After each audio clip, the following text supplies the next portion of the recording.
الحمد لله نحمده ونستعينه ونستغفره ونعوذ بالله من شرور أنفسنا ومن سيئات أعمالنا من يهده الله فلا مضل له ومن يضلله فلا هادي له أشهد أن لا إله إلا الله وحده لا شريك له وأشهد أن سيدنا ونبينا ومولانا محمد اللهم صل على محمد وعلى آل محمد كما صليت على إبراهيم وعلى آل إبراهيم وبارك على محمد وعلى آل محمد كما باركت على إبراهيم وعلى آل إبراهيم في العالمين إنك حميد مجيد صلى الله عليه وآله وأزواجه وذرياته وأصحابه وأهل بيته أجمعين وأوصيكم عباد الله وإياي أولا بتقوى الله فإن التقوى رسوله أما بعد فقد قال الله تبارك وتعالى في كلامه العزيز أعوذ بالله من الشيطان الرجيم بسم الله الرحمن الرحيم وأنفقوا مما رزقناكم من قبل أن يأتي أحدكم الموت ويقول رب لولا أخرتني إلى أجل قريب فعصبت معكم من الظالمين ولن يغفر الله نفسا إذا جاء أجلها والله خبير بما تعملون صدق الله العظيم. அளவற்ற அருளாளன் நிகரற்ற அன்பாளன் நீகழ்காணி அல்லாஹ் ஒருவனுக்கே புகழனைத்தும் அல்ஹம்துலில்லாஹ். அந்த அல்லாஹ்வை போற்றுகின்றேன், புகழுகின்றேன். அந்த அல்லாஹ்வுடைய உயரிய பெயர் நாமம் கூறி இந்த புதுவா பிரசங்கத்தை ஆரம்பம் செய்கிறேன். ஸலாத்து ஸலாம் உயிர் மேலான பெண்மணி நாயகன் முஹம்மது முஸ்தபா ஸல்லல்லாஹு அலைஹி வஸல்லம் அன்னவர் மீதும் அன்னாரின் அடிச்சுவடுகளை அணுவளவு பிசகாத தமது வாழ்களை பின்பற்றி வெற்றிகளை கண்ட அவர்களின் சஹாபாக்கள், தாபியீன்கள், தபஉ தாபியீன்கள், முஸ்லிமான முஃமினான ஆண்கள் பெண்கள் யாவர் மீதும் அல்லாஹ்வுடைய சாந்தியும் சமாதானமும் என்றென்றும் உண்டாவதாக. எதிரோ ஒரு நாள் இவ்வுலகம் அந்ததற்கு பின்னால் மேலான ஜன்னத்துல் ஃபிர்தௌஸ் கூடியாக கிடைக்கட்டும் என்று துஆ செய்கிறேன். அல்லாஹ் கபூல் செய்வானாக. அல்லாஹ்வுடைய கடமை நிறைவேற்றுவதற்காக அல்லாஹ் விரும்பக்கூடிய இடமாகி அவனது வீட்டிலே நல்லதை கேட்போம், அதன்படி நடப்போம், அதன்பால் அடைப்போம், அதனூடாக நாளைய மறுமையிலே உயரிய தோற்கமாகிய ஜன்னத்துல் ஃபிர்தௌஸிலே குடியிருப்போம் என்ற எண்ணத்தை உள்ளத்திலே ஆழமாக வைப்போம். ஐத்திகாஃபுடைய நியத்தில் அல்லாஹ்வுடைய மஸ்ஜிதிலே வந்து அமர்ந்திருக்கக்கூடிய அல்லாஹ்வுடைய நல்லடியார்களே, இவ்வாறு இருக்கின்ற நண்பர்களே அல்லாஹ்வை எல்லா சந்தர்ப்பங்களிலும் பயந்து கொள்ளுமாறு, பள்ளிக்கு உள்ளே இருக்கின்ற போதும் வெளியிலே இருக்கின்ற போதும் தனிமையில் இருக்கின்ற போதும் கூட்டாக இருக்கின்ற போதும் இரவிலும் பகலிலும் இரகசியமாகவும் பரகசியமாகவும் அறிமுகமானவருக்கு மத்தியிலும் அறிமுகம் இல்லாதவருக்கு மத்தியிலும் வாழ்வில் எல்லா கட்டங்களிலும் அல்லாஹ் எங்களை பார்த்துக் கொண்டிருப்பதான் என்ற சிந்தனையோடு ஒவ்வொரு நிமிடத்தையும் ஒவ்வொரு செகண்டையும் அகர்த்தமான எனக்கும் உங்களுக்கும் நான் முதலாவதாக வசியம் செய்து கொள்கிறேன். அன்பான அல்லாஹ்வின் நல்லடியார்களே, அல்லாஹ் சுப்ஹானஹு வ தஆலா இந்த உலகத்திலே உயரிய ஒரு நோக்கத்தை கொண்டு எங்களை படைத்திருக்கிறார். நோக்கம் இல்லாமல் இந்த உலகத்திலே மனிதன் வாழ முடியாது. எனவே அந்த நோக்கத்தை நிறைவேற்றுகின்ற மனிதர்களாக நானும் நீங்களும் இந்த உலகத்திலே வாழ வேண்டும். அன்பான அல்லாஹ்வின் நல்லடியார்களே, இறக்கமிக்க சகோதரர்களே, ஒரு ஊரிலே முஸ்லிம்கள் வாழுகின்றார்கள் என்பதற்குரிய அடையாளம் தான் அந்த ஊரிலே மஸ்ஜித் இருப்பது. ஒரு ஊரின் அடையாளம் அந்த ஊரின் மஸ்ஜிதாக இருக்கிறது. அல்லாஹ்வுடைய நினைவு சின்னங்களிலே ஒன்றுதான் அல்லாஹ்வுடைய மஸ்ஜித். ஒரு மஸ்ஜிதை ஒரு அரபி கட்டித்தரலாம், அல்லது ஒரு தனவந்தர் கட்டித்தரலாம், அல்லது ஒரு நிறுவனம் அல்லது ஒரு நாடு எங்களுக்கு கட்டித்தரலாம். ஆனால் அல்லாஹ் இந்த மஸ்ஜிதை யாரு கட்டித்தந்தாலும் அது அவர்களுடைய மஸ்ஜிதாக மாறாது. மேலும் இந்த உலகத்தில் இருக்கின்ற எல்லா மஸ்ஜிதுகளும் அல்லாஹ்வுக்கு சொந்தம் என்பதாக அல்லாஹ் சொல்ல வந்தான். மஸ்ஜிதை யாரும் சொந்தம் கொண்டாட முடியாது.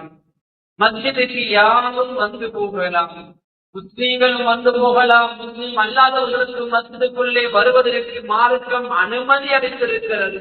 அன்பான அல்லாஹ்வின் நல்லடியார்களே, மஸ்ஜித் நபியுடைய வரலாறை புரட்டி பார்த்தாலே இதற்கு தெரியும். நீளம் வீட்டு தரக்கூடிய முஸ்லிம்கள் அவர்களுக்கு ஒரு அநியாயம் நடந்துவிட்டால் அந்த அநியாயத்திற்குரிய தீர்வை பெற்று வருவதற்காக மஸ்ஜிதுக்கு வருவார்கள். எனவே அல்லாஹ்வுடைய மஸ்ஜித் என்பது வெறுமனே தொழக்கூடிய இடம் மாத்திரமல்ல, வெறுமனே குர்ஆன் ஓதக்கூடிய இடம் மாத்திரமல்ல, வெறுமனே திக்ர் செய்யக்கூடிய இடம் மாத்திரமல்ல, இது குர்ஆனை கற்றுக் கொடுக்கக்கூடிய இடம், இபாதத்தை கற்றுக் கொடுக்கக்கூடிய இடம், ஒரு சமூகத்திற்கு வாழக்கூடிய முறையை கற்றுக் கொடுக்கக்கூடிய இடம், ஒரு மனித சமுதாயத்திற்கு ஏதாவது ஆபத்துகள் ஏற்பட்டால் வைத்தியம் செய்யக்கூடிய இடம், முழு ஊர்ல கஷ்டம் ஏற்பட்டால் அந்த ஊர் மக்களுக்கும் ஒரு உணவு அதாவது ஆகாரம் கொடுக்கக்கூடிய இடம் இந்த மஸ்ஜித் என்பது அந்த ஊரின் அடையாளமாக இருக்கும். அதனால் தான் அறிஞர்கள் பேசியிருக்கிறார்கள், மஸ்ஜிதுகள் இல்லாத ஊரிலே நாம் குடியிருக்க கூடாது, அந்த ஊரிலே குடியிருந்தால் இதனுடைய ஈமான் பறிபோய்விடும் என்பதனால் மஸ்ஜித் இல்லாத ஊர்களிலே குடியிருக்கவும் கூடாது என்ற கருத்தை வலியுறுத்தி பேசியிருக்கிறார்கள். அன்பான அல்லாஹ்வின் நல்லடியார்களே, சகோதரர்களே, எனவே இந்த உலகத்திலே ஒரு மனிதனுக்கு அல்லாஹ் நிம்மதியை கொடுத்திருக்கின்ற இடம், ஒரு மனிதன் நிம்மதியை தேடி வரக்கூடிய இடம் அது அல்லாஹ்வுடைய மஸ்ஜித் தான். ஹஜ்ரத் ஸல்லல்லாஹு அலைஹி வஸல்லம் அவர்கள் சொன்னார்கள், இந்த உலகத்திலே அல்லாஹ்வுக்கு விருப்பமான இடம் அல்லாஹ்வுடைய மஸ்ஜித், அல்லாஹ்வுக்கு விருப்பமான இடம் கடை தெருவுகள் என்று ஹஜ்ரத் ஸல்லல்லாஹு அலைஹி வஸல்லம் சொன்னார். அன்பான அல்லாஹ்வின் நல்லடியார்களே, எனவே அல்லாஹ்வுடைய மஸ்ஜித் என்பது அது பெருமதியான இடம். அந்த மஸ்ஜிதை யாரெல்லாம் கட்டுகின்றார்களோ, அந்த மஸ்ஜிதுக்கு யாரெல்லாம் உதவி செய்கின்றார்களோ, யாரெல்லாம் அந்த மஸ்ஜிதிலே நிர்வாகிகளாக இருக்கின்றார்களோ, யாரெல்லாம் அந்த மஸ்ஜிதிலே கடமை செய்கின்றார்களோ, அது பகுதி நேரமாக இருக்கலாம், ஒரு நேரமாக இருக்கலாம், அல்லது வாரத்திலே ஒரு நாளாக இருக்கலாம். அன்பானவர்களே, அவர்கள் அல்லாஹ்வுடைய விருந்தாளிகள், அவர்கள் அல்லாஹ்வுடைய விருந்தாளிகள். அவர்களை நோவினை செய்தால் அல்லாஹ்வை நாம் நோவினை செய்வதை போல அவர்களுக்கு ஏதாவது நடந்துவிட்டால் அது அவர்களுக்கு மாத்திரமல்ல, அவர்களுக்கு எதிராக அல்லாஹ் எங்களோடு இருக்கிறார். அன்பான அல்லாஹ்வின் நல்லடியார்களே, எனவே மஸ்ஜிதோடு சம்பந்தப்படுகின்ற எல்லா விடயங்களையும் அல்லாஹ் கையானதாக நலவானதாக ஆக்கியிருக்கிறார். எனவே கண்ணியமான அல்லாஹ்வின் நல்லடியார்களே, எனவே மஸ்ஜிதோடு நாம் நெருங்கிய தொடர்பை ஏற்படுத்திக் கொள்ள வேண்டும். ஹஜ்ரத் ஸல்லல்லாஹு அலைஹி வஸல்லம் அவர்கள் சொன்னார்கள், நாளைய கியாமத்துடைய நாள் யாருக்குமே நிழல் கிடைக்காத நாள். அல்லாஹ் 7 கூட்டத்தாருக்கு நிழல் கொடுக்கிறான். அதுல ஒரு கூட்டத்தார் யாரு தெரியுமா? அல்லாஹ்வுடைய மஸ்ஜிதோடு தன்னுடைய உள்ளத்தை தொடர்பாக்கியவர்கள். பொருளளவல்ல, பணமளவல்ல, நேரங்களை அல்ல, தன்னுடைய உள்ளத்தை மஸ்ஜிதோடு தொடர்பாக வைத்திருக்கிறார். ஒரு தொழுகைக்கு வந்துவிட்டு போனால் அடுத்த அதான் இப்ப கேட்க வேண்டிய அவர் ஆசையோடு இருப்பார்கள். பள்ளிக்கு வந்தா வெளியே போக மனம் வராது. மஸ்ஜிதோடு உள்ளம் தொடர்பாக இருந்தாலே அல்லாஹ் நாளைய மறுமையில அல்லாஹ்வுடைய நிழலை அல்லாஹ் அந்த மனிதனுக்கு கொடுக்கிறான் என்றால் மஸ்ஜிதுக்கு உதவியக்கூடிய சிறப்பை சொல்லவா வேண்டும், மஸ்ஜிது நிர்வாகிகளுடைய சிறப்பை சொல்லவா வேண்டும், மஸ்ஜிதை கடமை கொள்ளக்கூடிய உலமாக்கள், ஆபிர்கள், ஊழியர்கள் சிறப்பை சொல்லவா வேண்டும். கண்ணியமானவர்கள், இப்படி அல்லாஹ் ஏராளமான சிறப்புகளை அல்லாஹ்வுடைய மீதோடு சம்பந்தப்படக்கூடிய மக்களுக்கு அல்லாஹ் வைத்திருக்கிறார். ஒரு சம்பவத்தை பாருங்கள். ஹஜ்ரத் ஸல்லல்லாஹு அலைஹி வஸல்லம் காலத்துல ஒரு சம்பவம் நடக்கிறது. மஸ்ஜிது நபவியை சுத்தம் செய்யக்கூடிய ஒரு தாய் இருந்தார். அந்த தாய் ஒரு நாள் இரவுடைய வேளையிலே மௌத்தாகி விடுகிறார்கள். சஹாபாக்கள் என்ன செய்கிறார்கள்? தாய்க்கு செய்ய வேண்டிய எல்லா கடமைகளையும் செய்து அந்த தாயை குளிப்பாட்டி கபன் செய்து தொலைவிட்டு நல்லடக்கம் பண்ணி விடுகிறார்கள். இரவுடைய நேரம் என்பதால் ஸல்லல்லாஹு அலைஹி வஸல்லம் அவர்களுக்கு சிரமமாகும். அவர்களுக்கு இந்த ஜனாதாவுடைய செய்தியை நான் சொல்ல தேவையில்லை, அது சிரமமாக இருக்கும் என்று இரவோடு இரவாக அந்த தாயுடைய ஜனாதாவை நல்லடக்கம் பண்ணி விடுகிறார்கள். அப்படியே சொல்லக்கூடிய நேரம் வருகிறது. ஸல்லல்லாஹு அலைஹி வஸல்லம் அவர்கள் சொல்லியிருக்கிறார்கள், சஹாபாக்கள் தொழுகையை கலந்து கொள்கிறார்கள். அப்போது ஹஜ்ரத் ஸல்லல்லாஹு அலைஹி வஸல்லம் அவர்கள் பலமைக்கு மாற்றமாக தொழுகை மொழிதல் சஹாபாக்களை பார்த்து கேட்டார்கள், இரவு ஒரு தாய் மௌத்தானால் அந்த தாயுடைய ஜனாதா செய்தியை எனக்கு நீங்க ஏன் சொல்லவில்லை என்று கேட்டார்கள். சஹாபாக்கள் வியந்து போனார். எந்த தாயை சொல்கிறார்கள்? எந்த தாயை ஹஜ்ரத் ஸல்லல்லாஹு அலைஹி வஸல்லம் சொல்லுகிறார்கள்? சாதாரண ஒரு தாய், அங்கு நீங்கள் சுற்றி திரியக்கூடிய ஒரு தாய், அவ்வப்போது அல்லாஹ்வுடைய மஸ்ஜிதை வந்து சுத்தம் செய்யக்கூடிய தாய், இந்த தாயை சொல்லுகிறார்கள் என்று அவர்கள் வியந்து போனார்கள். ஓம் நாயகமே, இரவு தாய் மௌத்தானால் பள்ளி இடைக்களை வந்து சுத்தம் செய்யக்கூடிய தாய், அந்த தாய் இரவுடைய நேரத்தில் மௌத்தானதால் உங்களுக்கு சிரமம் என்பதற்காக இரவுடைய நேரத்தில் நாங்கள் சொல்ல இல்லை, அந்த தாயுடைய ஜனாதா விடயங்களை இறுதி கடமைகளை நாங்கள் செய்து விட்டோம் என்றார். அன்பான அல்லாஹ்வின் நல்லடியார்களே, சஹாபாக்களை ஸல்லல்லாஹு அலைஹி வஸல்லம் அவர்கள் சொன்னார்கள், இரவுகள் அடக்கம் செய்த அந்த தாய் இருக்கிறாரே, தாய் மௌத்தாகி அந்த நேரமே அல்லாஹ் அந்த தாய்க்கு சுவர்க்கத்தை கொடுத்தார்.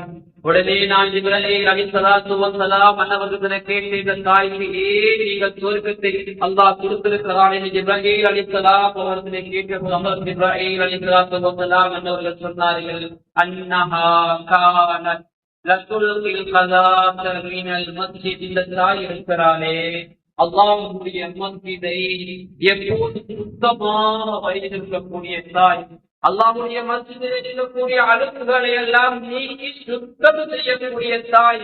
அதனால அல்லாஹ் இந்த தாய்க்கு உடனே சுவர்க்கத்தை கொடுத்திருக்கிறான் என்றார்கள் ஜிப்ரீல் அலைஹிஸ்ஸலாத்து வஸ்ஸலாம் அவர்கள். கண்ணியமானவர்களே, கொஞ்சம் யோசித்து பாருங்கள். அல்லாஹ்வுடைய மஸ்ஜிதை சுத்தம் செய்யக்கூடிய ஒரு தாய், தாய்மார்கள் அதிகமாக பள்ளிக்கு வந்து போக மாட்டார்கள். தேவைகள் ஏதாவது வருகின்ற போது, ஏதாவது பயான் நிகழ்ச்சிகள் வருகின்ற போது, ஏதாவது நம்முடைய காலங்கள் வருகின்ற போதுதான் தாய்மார்கள் வருவார்கள். அப்படி இடையிலே அல்லாஹ்வுடைய மஸ்ஜிதை சுத்தமாக வைக்கின்ற ஒரு தாய்க்கு அல்லாஹ் சுவர்க்கத்தை உடனே கொடுத்தான் என்றார். கண்ணியமான அல்லாஹ்வின் நல்லடியார்களை ஒவ்வொரு சிறப்பை அல்லாஹ் மஸ்ஜிதோடு சம்பந்தப்பட வைத்திருக்கிறான். உடனே ஸல்லல்லாஹு சொன்னார்கள், அந்த தாயுடைய ஜனாதாவை எனக்கு காட்டுங்கள், தாய்க்காக நான் பிரார்த்திக்க போகிறேன் என்றார்கள். அன்பான அல்லாஹ்வின் நல்லடியார்களே, எவ்வளவு பெரிய சிறப்புகளை அல்லாஹ் மஸ்ஜிதோடு சம்பந்தப்படக்கூடிய விடயங்களுக்கு அல்லாஹ் வைத்திருக்கிறான். எனவே கண்ணியமான அல்லாஹ்வின் நல்லடியார்களே, அல்லாஹ்வுடைய மஸ்ஜித் அது பெருமதியான இடம். ஒரு ஊருக்கு ரஹ்மத் இறங்க வேண்டுமா, முதலாவது மஸ்ஜிதுக்கு தான் இறங்கும். அந்த மஸ்ஜிதில் உள்ள மாபதுகளை பார்த்து, வெள்ளினை பார்த்து, காபட்டை பார்த்து அல்ல அல்லாஹ்வுடைய ரஹ்மத் இறங்குவது. மாறாக அந்த மஸ்ஜிதிலே சொல்லக்கூடிய மக்கள், அந்த ஊர்ல வாழக்கூடிய ஆண்கள், பெண்கள், அந்த ஊர்ல வாழக்கூடிய வயது வந்தவர்கள், அந்த ஊர்ல வாழக்கூடியவர்கள் அல்லாஹ்வோடு எப்படி தொடர்போடு இருக்கிறார்கள் என்ற நிலையை பார்த்துத்தான் அல்லாஹ்வுடைய ரஹ்மத்தை அந்த ஊருக்கு இறங்குகிறார். கண்ணியமானவர்களே, எனவே அல்லாஹ்வுடைய மஸ்ஜிதோடு எந்த அளவு நாங்கள் சிறப்பாக இருக்கிறோமோ அல்லாஹ் அந்த அளவு நிறைய நலவுகளை, நிறைய கூலிகளை வைத்திருக்கிறார். எனவே அன்பான அல்லாஹ்வின் நல்லடியார்களே, பேரமிக்க சகோதரிகளே, எப்போது மஸ்ஜிதுக்கு உதவுகின்ற, மஸ்ஜிதுக்கு ஒரு தேவை வந்தால் எங்களுடைய தேவையை விட அந்த தேவையை முற்படுத்துகின்றவர்களாக நானும் நீங்களும் மாற வேண்டும். எனவே கண்ணியமான அல்லாஹ்வின் நல்லடியார்களே, அல்லாஹ்வுடைய ரஹ்மத் இறங்கக்கூடிய இடம்.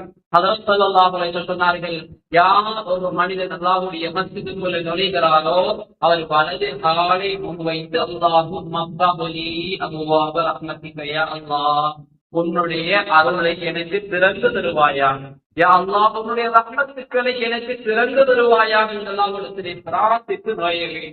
அல்லாஹ்வுடைய ரஹ்மத்தை எதிர்பார்த்து வரக்கூடிய மக்கள், அல்லாஹ்வுடைய இரக்கத்தை எதிர்பார்த்து வரக்கூடிய மக்கள், அந்த துஆ இல்லாமல் நாங்கள் பள்ளிக்குள்ளே நுழைந்தால் எங்கே அல்லாஹ்வுடைய ரஹ்மத் எங்களுக்கு கிடைக்க போகிறது?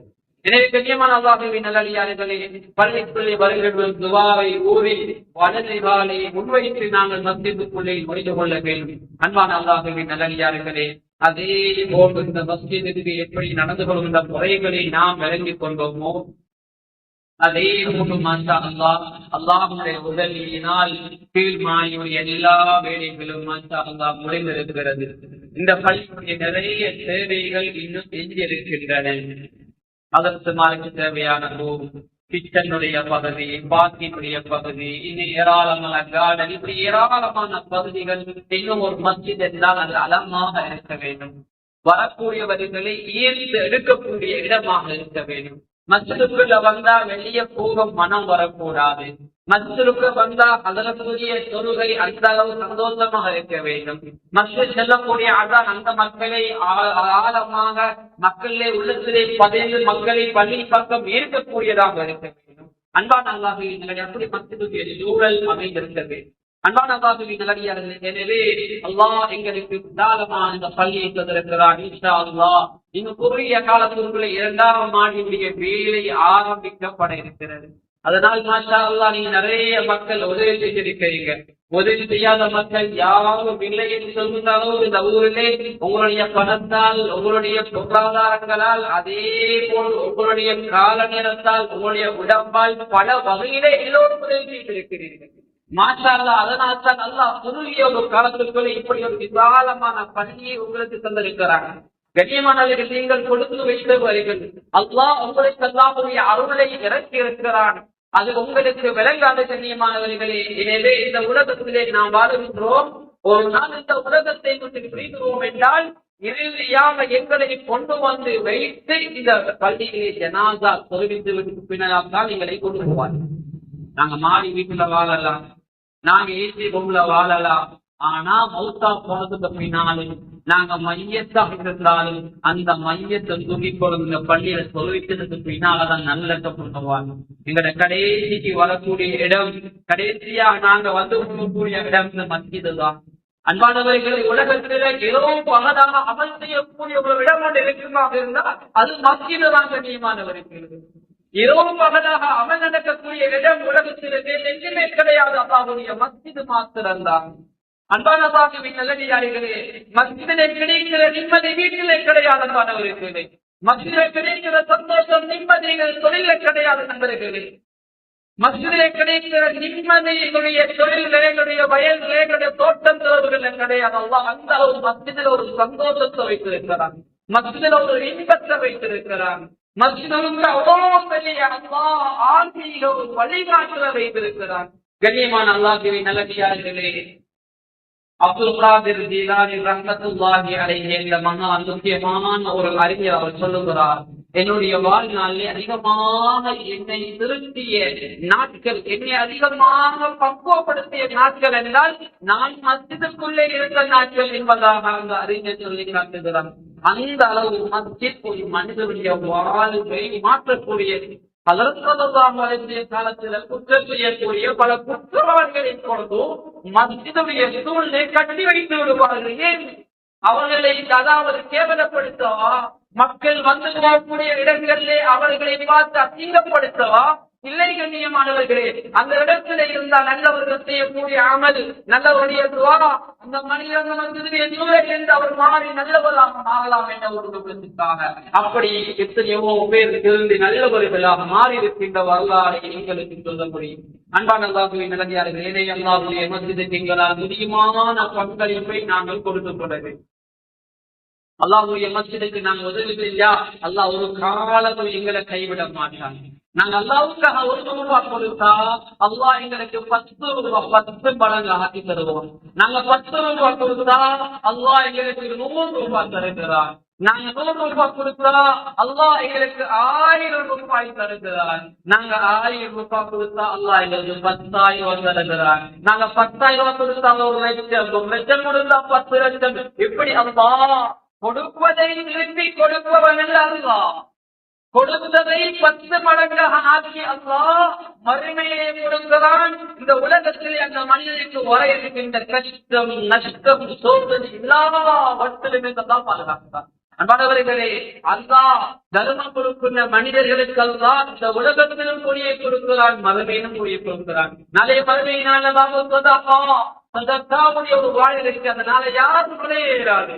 அந்த சதக்காவுடைய வாயிலான யார் தர்மம் கொடுத்தார்களோ அவர்களைத்தான் அல்லாஹ் அந்த வாயிலால் நுழைய வைப்பான். அன்பான அல்லாஹ்வின் நல்லடியார்களே, முந்தைய ஒரு காலங்களில் ஒரு ஊர்ல பள்ளி கட்டுவதாக இருந்தா அரபி நான் தள்ளி தரணும், ஒரு நாட்டால தள்ளி பார்த்தாகணும், ஒரு ஹாஜியால் பணம் கொடுக்கணும். கண்ணியமான இந்த நிலைமை மாறி மாஷா அல்லாஹ் இந்த ஊர் மக்களே ஊர் பகுதிகளை ஒன்று சேர்ந்து சில ஊர்ல தனியே ஒரு நபர் சேர்ந்து மஸ்ஜிதை கட்டி கொடுக்கக்கூடிய அளவுக்கு அல்லாஹ் அந்த பொருளாதாரங்கள்ல பரக்கத்தை ஏற்படுத்தியிருக்கிறார். அவருடைய மனங்கள் அல்லாஹ் நல்ல தன்மைகளை போட்டிருக்கிறார். அண்மையில ஒரு இடத்துல ஒரு மஸ்ஜித் கட்டப்பட்டு கண்ணியமான புத்தளம் டிஸ்ட்ரிக்ட்ல ஒரு மஸ்ஜித் கண்ணியமான கிட்டத்தட்ட ஒரு கோடிக்கு மேல வெளி எந்த ஹாஜிமாருடைய பணமும் இல்ல, அரபிகளுடைய பணமும் இல்ல, மாறாக அந்த மஹல்லா மக்கள் ஒன்று சேர்ந்து எல்லோரும் மசூரா செய்து ஒவ்வொருவருக்கு நாங்க 5000 ரூபாய் சந்தோஷமாக போடுவோம் என்றார்கள்.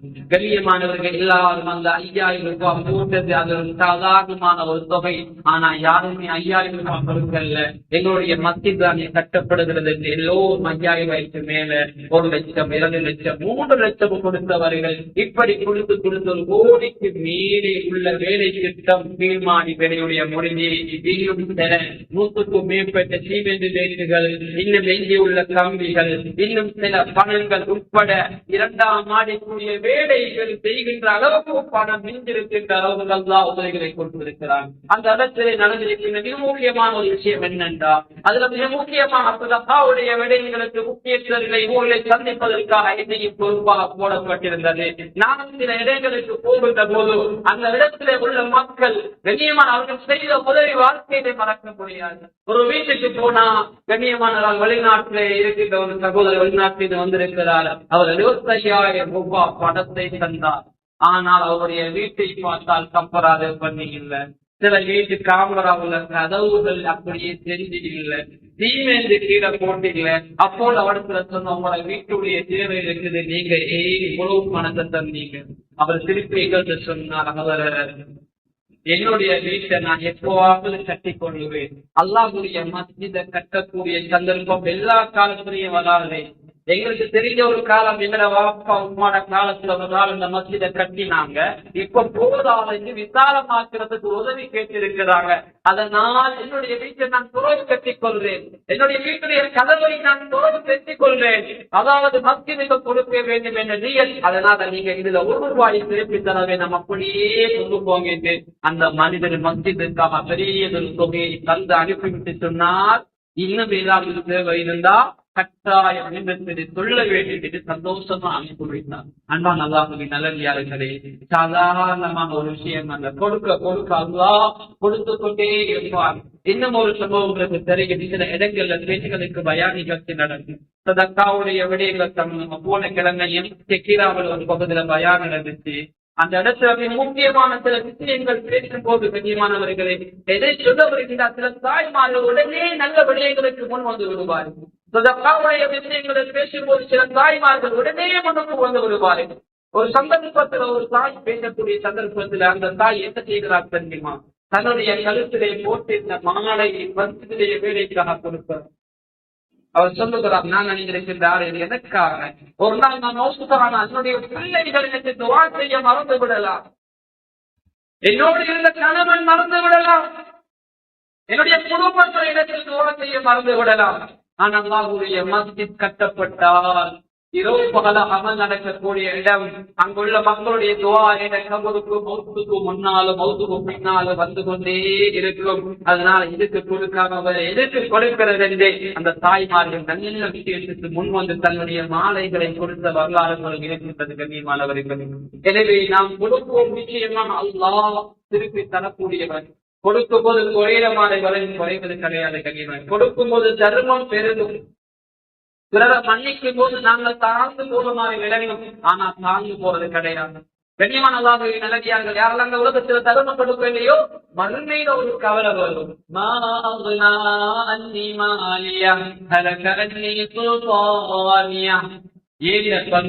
எனக்கு பயன்படலையே, என்னுடைய செல்வம் அழித்து விட்டது என்று மறுமையில மனிதன் புலம்புவார்.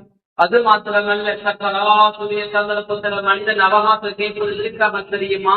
இருக்கிறதை கொடுப்பதற்கா لولا أخرتني إلى أجل قريب فأصدق وأكن من الصالحين. அல்லாஹ் அந்த மனிதனுடைய ஆயுளை முடிக்க போகிறார். அல்லாஹ் என்னை கொடுத்த பொறுமைகள் முடிந்து விட்டன, அல்லாஹ் கொடுத்த ஆகாரம் முடிந்து விட்டன. இதற்கு பின்னால் மனிதன் இங்கே வாழ்வது கிடையாது. சொந்த குழியில உயிர் அப்படியே பறிக்க போகிற சந்தர்ப்பம்.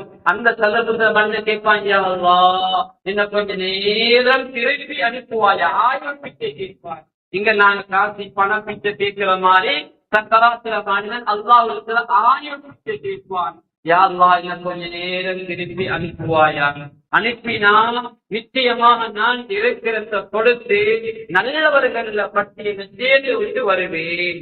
தர்மம் கொடுத்து விட்டு நல்லவர் பட்டியலை சேர்ந்து விட்டு வருவேன் என்று அல்லாஹ் அவகாசம் கேட்பான். அல்லாஹ் யாருக்கும் அவகாசம் கொடுக்க மாட்டான். அல்லாஹ் கொடுத்ததை கொடுத்து மகிழ்ந்து கொள்வோம். யாரெல்லாம் கொடுக்காமல் தடுத்து வைக்கிறார்களோ அல்லாஹ் அதை கொடுக்காமல் தடுத்து வைத்து கொள்வான்.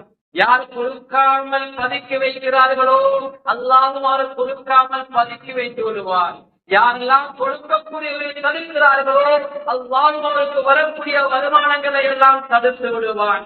யாரெல்லாம் எண்ணி சின்ன பைசாக்களை கொடுக்கிறார்களோ அவர்களுக்கும் அல்லாஹ் அப்படித்தான் கொடுக்கிறான். சத்த கேட்காத பணத்துலதான் பரக்கத் அதிகமான செல்வம். எனவே கண்ணியமானவர்களே, எண்ணி கொடுப்பவருக்கு அல்லாஹ் எண்ணி கொடுப்பார். என்ன கொடுங்க அந்த பள்ளியை கற்றுக்கிட்ட ஒரு ஞாபகம் வருகிறது. கண்ணியமானவர்கள், சில தாய்மார்கள் கூட 3 தடவைக்கு மேல சில சந்தர்ப்பங்கள் ஒரு தாய் தொகை 5000 மேல தந்தார். இன்னும் ஒரு சந்தர்ப்ப தாய் மட்டம் கொடுத்த காட்சி 5000 மேல தந்தார். இன்னும் ஒரு சந்தர்ப்ப தாய் அவருக்கு அந்த மாதத்துல பிச்சு அந்த பிள்ளைகள் கொடுத்த தேங்காய் ஒழிக்க பண்ணுவதை தந்தார். 3 முறைக்கும் அதிகமான முறையில் சில தாய்மார்கள் அல்லாஹ்வுடைய மஸ்ஜிதிற்காக பல தடவைகள் கொடுத்திருக்கிறார்கள். தெரியவர்களுக்கு அதனுடைய ஒரு வழக்கு. எனவே கண்ணியமாக நான் கொடுக்கின்ற தன்மைகளை வாழ்க்கையில வர வேண்டும். அன்பாக அல்லாஹ்வின் நல்லடியார், ஒரு சம்பவம் உங்களுக்கு தெரியுமா? எனக்கு ஞாபகம் இருந்துகின்றேன். சமீபத்தாரி ரலியல்லாஹு தஆலா முக்கியமான ஒரு சஹாபி, பல நாடுகளுக்கு போய் வந்த ஒரு சஹாபி. ஒரு நாள் என்ன செய்கிறார்? பலஸ்தீனுக்கு போகிறார். பலஸ்தீனை பார்க்கிறார். வெளிச்சம் தரக்கூடிய ஒரு பொருள் இருக்கிறது. அந்த காலங்கள்ல மஸ்ஜித் நபவி இருட்டாக இருந்தது. உடனே அந்த மஸ்ஜிதிலே இருந்து அந்த மனிதர் அங்கு பயணம் சென்று பலஸ்தீன்ல வெளிச்சம் தரக்கூடிய ஒரு பொருளை எப்படி வாங்கி வைக்கிறார்? நாட்டுக்கு, அதாவது மதீனாவுக்கு போகின்ற போதும் இதை மஸ்ஜித் நபவியிலே தொங்க விட்டு மஸ்ஜித் நபியை வெளிச்சமாக ஆக்க வேண்டும் என்று அவருடைய கவலை. அப்படியே பயணம் முடிந்து வருகின்ற போது என்ன செய்கிறார்? அந்த வெளிச்சம் தரக்கூடிய ஒரு பொருளை கொண்டு வந்து மஸ்ஜித் நபவியிலே தூங்கப்படுகிறார். சமீபத்தாரி ரலியல்லாஹு தஆலா ஒரு முறை ஸல்லல்லாஹு அலைஹி வஸல்லம் மஸ்ஜித் நபவியில் நுழைகிறார்கள். மஸ்ஜித் வெளிச்சமாக இருக்கிறது. வளமைக்கு மாற்றமாக மக்கள் எல்லாம் வெளிச்சத்தில் இருக்கிறார்கள். இரவெல்லாம் பகல போல் இருக்கிறது. கேட்டார்கள், இந்த வெளிச்சம் தரக்கூடிய பொருளை தொங்க விட்டது யார் என்று. சஹாபாக்கள் வியந்து போனார்கள். யாருமே எழுந்தவர்கள். மீது கேட்டார்கள். சமீபத்தாரி ரலியல்லாஹு தஆலா எழுந்தார்கள். நாயகமே, நான் பலஸ்தீனுக்கு போய் வருகின்ற இந்த பொருளை கொண்டு வந்து தொங்க விட்டேன் என்றார்கள். உடனே ஸல்லல்லாஹு அலைஹி சொன்னார்கள், மஸ்ஜிதை வெளிச்சமாக்கிய உங்களை அல்லாஹ் இந்த உலகத்திலும் மறுமையிலும் வெளிச்சமாக்குவனாக. எவ்வளவு பெரிய பிரார்த்தனை! அதனோடு மிக்கல்ல சமீபத்தாரி ரலியல்லாஹு தஆலா ஒரு சிரித்த முகத்தோடு இருக்கிறார்கள். நபியாவுடைய துஆ கிடைத்து விட்டது. மறுமையில வெளிச்சம் நிம்மதி கிடைப்பதற்காக துஆ கிடைத்து விட்டது. அதுவும் மஸ்ஜித் நபவிக்குள்ள எனக்காக துஆ செய்திருக்கிறார்களே. அதனோடு நிற்கவில்லை. மீண்டும் சொன்னார்கள், என்னுடைய பெண் மக்களை எல்லாம் திருமணம் முடித்து கொடுத்து விட்டேன். எனக்கு இன்னும் ஒரு பெண் பிள்ளை இருக்குமாக இருந்தால் அந்த பெண் பிள்ளையை சமீபத்தாரி ரலியல்லாஹு தஆலா தோழரை உங்களுக்கு நான் திருமணம் முடித்து தந்திருப்பேன் என்று மஸ்ஜிதுக்கு சின்னதொரு உதவியை செய்த அந்த சஹாபியை ஸல்லல்லாஹு அலைஹி வஸல்லம் முயற்சி பேசியிருக்கிறார்கள். கண்ணியமான அல்லாஹ்வின் நல்லடியார்களே, எனவே அல்லாஹ்வுடைய மஸ்ஜிதுக்கு உதவி செய்யக்கூடிய யாரையும் அல்லாஹ் கைவிட மாட்டான். யாரையும் அல்லாஹ் ஏழையாக ஆக்க மாட்டான். எனவே அல்லாஹ்வின் நல்லடியார்களே, 2ஆம் ஆண்டுடைய வேலை இன்னும் கொஞ்ச காலங்களில் ஆரம்பிக்கப்பட இருக்கிறது. அதற்காக உங்களால் முடியுமான தொகைகளை கொடுத்து உதவுங்கள். நிச்சயமாக அல்லாஹ் மறுமையில நிச்சயமாக எங்களுக்கு அதனுடைய கூலியை காட்டுவான். அது மாத்திரமல்ல, நாங்கள் மூத்தானால் இரவு பகலா அமல் நடக்கக்கூடிய இடம் எங்களை கங்கு பிரகாசமாக இருக்கும். எனவே கண்ணியமான அல்லாஹ்வின் நல்லடியார்களே, நீங்க எல்லோருக்கும் மஸ்ஜிதுக்காக ஒத்துழைப்பு வழங்கியிருக்கிறீர்கள். மாஷா அல்லாஹ், யாரும் ஒத்துழைப்பு வழங்கவில்லை என்று சொல்லுகின்ற அளவுக்கு எல்லா மக்களும் ஏதோ ஒரு வகையிலே உதவி செய்திருக்கிறீர்கள். அந்த உதவிகளை நிச்சயமாக மௌத்துக்கு பின்னால் நானும் நீங்கள் காணத்தான் போகிறோம். கண்ணியமானவர்களே, மஸ்ஜித் வாழ்க்கையில் ஒருவருதான் கட்டப்படும். அடுத்த மஸ்ஜித் கட்டும் போது அல்லது புனர்நிர்மாணம் செய்யும் போது நாமல் இருப்போமோ இல்லையோ தெரியாது. அதனால அந்த சந்தர்ப்பங்களை யாரும் வீணாக்கி விடாதீர்கள். நிர்வாகிகளை எல்லாம் உங்களுக்கு பெரிய பொறுப்பை தந்திருக்கிறார். ஆலோசனை சபையில உள்ளவர்களை எல்லாம் உங்களுக்கு பெரிய பொறுப்பை தந்திருக்கிறார். இந்த ஊர்ல உள்ள சொசைட்டிகள், அதாவது கமிட்டிகளை உங்களுக்கும் அல்ல நிறைய பொறுப்புகளை தந்திருக்கிறார். இந்த ஊரில் உள்ள தனமந்தர்களை அல்லாஹ் உங்களுக்கு மிகப்பெரிய பொறுப்பை தந்திருக்கிறார். நீங்கள் தைரியமாக ஒரு வேலையை இறங்குங்கள். நீங்கள் ஆரம்பிக்கிறீர்கள், அல்லாஹ் அந்த வேலையை முடித்து வைப்பார். 2ஆம் ஆண்டு வேலையை ஆரம்பிக்கின்ற போது உங்கள் மனதில் ஒரு பயம் இருக்கும். இதை எப்படி முடிக்கிறது? இதுக்கு தேவைப்பட்ட பொருட்களை எப்படி நாங்கள் கொள்வனவு செய்யறது? இந்த சின்ன சின்ன தொழில்கள் அந்த வேலையை முடிக்கலுமா? கண்ணியமான கவலை கொள்ள வேண்டாம். அல்லாஹ்வுடைய வீட்டை கட்டுவதற்கு நாங்கள் முன் வந்திருக்கிறோம். எங்களுடைய தனிப்பட்ட வீடு அல்ல, அல்லாஹ்வுடைய வீட்டை கட்டுவதற்கு விரும்பி செல்வோம். நிச்சயமாக அல்லாஹ் அந்த வீட்டுடைய வேலையை ஆரம்பித்து வைப்பதுதான் என்னுடைய பொறுப்பு. அல்லாஹ் எங்கள் மூலமாக முடித்து வைப்பான் அல்லது இன்னொரு சமுதாயத்தின் மூலமாக அல்லாஹ் முடித்து வைப்பான். எனவே கண்ணியமான எங்களுடைய முயற்சி நிச்சயமாக இருக்க வேண்டும். எனவே எல்லோருக்கும் பொறுப்பு இருக்குது. நிர்வாகிகள் எல்லோரும் சேர்ந்து பாடுபடுங்கள், எல்லோரும் சேர்ந்து கஷ்டப்படுங்கள். நிச்சயமாக அல்லாஹ் அதுல நிறைய பலத்தை தந்திருக்கிறார். எல்லா மக்களுக்கும் எல்லாம் பொறுப்புகளை கொடுத்திருக்கிறார். உங்களுடைய பிள்ளை என்றால் நாங்கள் கஷ்டப்படுகிறோம், பிள்ளையுடைய கிராம விஷயம் என்றால் கஷ்டப்படுகிறோம், மனைவிக்கு நோய் என்றால் கஷ்டப்படுகிறோம், வீட்டில் ஒரு பிரச்சனை என்றால் கஷ்டப்படுகிறோம். அதே போல மஸ்ஜிதுக்கு ஒரு தேவை வந்தா நாம் எல்லோரும் ஒன்றுபட்டு அந்த வேலையை பார்த்து நிச்சயமாக செய்கின்ற போது அல்லாஹ்வுடைய உதவி இருக்கிறது. எனவே கண்ணியமான அல்லாஹ்வின் நல்லடியார்களே, அந்த மஸ்ஜிதுடைய வேலைக்காக எங்களால் முடியுமான பங்களிப்பை செய்து நாம் அல்லாஹ்வுடைய அந்த நல்லடியார்களை பற்றி சேர்ந்து நாளே மறுமையினால் பாபு சதகா என்ற அந்த அதற்குரிய சொந்தக்காராக மாறக்கூடிய கூட்டத்தில் அல்லாஹ் எங்களை சேர்த்துக் கொள்வாயாக. யா அல்லாஹ், அந்த மஸ்ஜிதுடைய வேலைக்காக யார் யாரெல்லாம் உதவி செய்தார்களோ அவர்களுக்கு அதிகமான கொடுத்துடுவாயாக. அவருடைய குடும்பம் இருக்கக்கூடிய பலாய் முஸ்லிம்களை நீக்கிடுவாயாக. யா அல்லாஹ், அவர்களுக்கு பிரகாசமான உடலை நீ கொடுத்துடுவாயாக.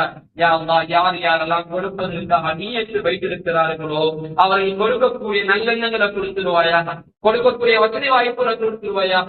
இன்னும் யார் யாரெல்லாம் கொடுப்பதற்காக நீயத்து வைத்து கொடுப்பதற்குரிய வசதிகள் இல்லையோ அவர்களுக்கு வசதி வாய்ப்புகளை கொடுத்துடுவாயாக. இருக்கின்ற ஏதாவது ஒன்றை கொண்டு தர்மம் செய்து இந்த அல்லாஹ்வுடைய மஸ்ஜிதிலே பங்குபற்றக்கூடிய அந்த தர்மத்திலே பங்குபற்றக்கூடிய கூட்டத்தில் சேர்த்து கொள்வாயாக. யா அல்லாஹ், எங்களுடைய பொருளாதாரம் கலந்த ஒரு மஸ்ஜிதாக, தூய்மையான ஹலாலான சம்பாத்தியம் கலந்த ஒரு மஸ்ஜிதாக அந்த மஸ்ஜிதை ஆக்கி தருவாயாக.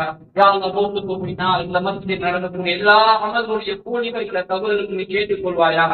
யா அல்லாஹ், இந்த மஸ்ஜிதை நிர்வாகம் செய்யக்கூடிய நிர்வாகிகளை கபூல் செய்து கொள்வாயாக. கஷ்டப்படக்கூடிய மக்களை நீ கபூல் செய்து கொள்வாயாக. யா அல்லாஹ், நிறைய பேர் மாடிக்கு நீயேற்றி வைத்தார்கள். யா அல்லாஹ், கொடுப்பதற்குரிய வசதிகள் இன்னும் கிடைக்காம இருக்கலாம். யா அல்லாஹ், அவருக்கு அவசரமா அவைகளை கொடுக்கக்கூடிய எல்லா வசதி வாய்ப்பையும் செய்து கொடுத்துடுவாயாக. யா அல்லாஹ், உன்னுடைய உதவியை கொடுத்துடுவாயாக. யா அல்லாஹ், உன்னுடைய பாதுகாப்பை கொடுத்துடுவாயாக. பொருளாதாரங்களை பாதுகாத்துடுவாயாக. யா அல்லாஹ், சக்கராத்துடைய சந்தர்ப்பத்தை எல்லாருக்கும் களிமாவை நம்பிடுவாயாக. நாளை மறுமையினால் நல்லோர்களோடு சேர்த்து வைப்பாயாக. யா அல்லாஹ், அந்த ஊருக்கு காணிகளை வசூல் செய்தவர்களுடைய கவலைகளை புறகாக்க மாற்றி வைப்பாயாக. யா அல்லாஹ், அந்த ஊருக்காக உதவி செய்தவர்களை கபூல் செய்து கொள்வாயாக. முன்னால் இந்த பள்ளியை நிர்வாகம் செய்த நிர்வாகிகளுக்கு சீதைகளை கபூல் செய்து கொள்வாயாக. இந்த ஊர் வர வேண்டும் என்று கஷ்டப்பட்டவர்கள், இந்த ஊரிலே மதித்து நிறுவ வேண்டும் என்று கஷ்டப்பட்டவருடைய கஷ்டங்களை நீ கபூல் செய்து கொள்வாயாக. அந்த சீதைகளுக்கு துவரிக்கத்தை வாக்கி கொடுத்துருவாயாக. யா அல்லாஹ், என் குடும்பங்கள் மூலமாக நிறைய பரக்கத்துகளை அவர் குடும்பங்கள் மூலமாக அந்த மஸ்ஜிதுடைய தேவைகளை நிறைவேற்றி தருவாயாக. இந்த துஆவை தனித்துறை திருப்பையை கொண்டு ஏற்றுக் கொள்வாயாக. ஆமீன் ஆமீன். வஆஃபிரு தஅவானா அல்ஹம்துலில்லாஹி ரப்பில் ஆலமீன்.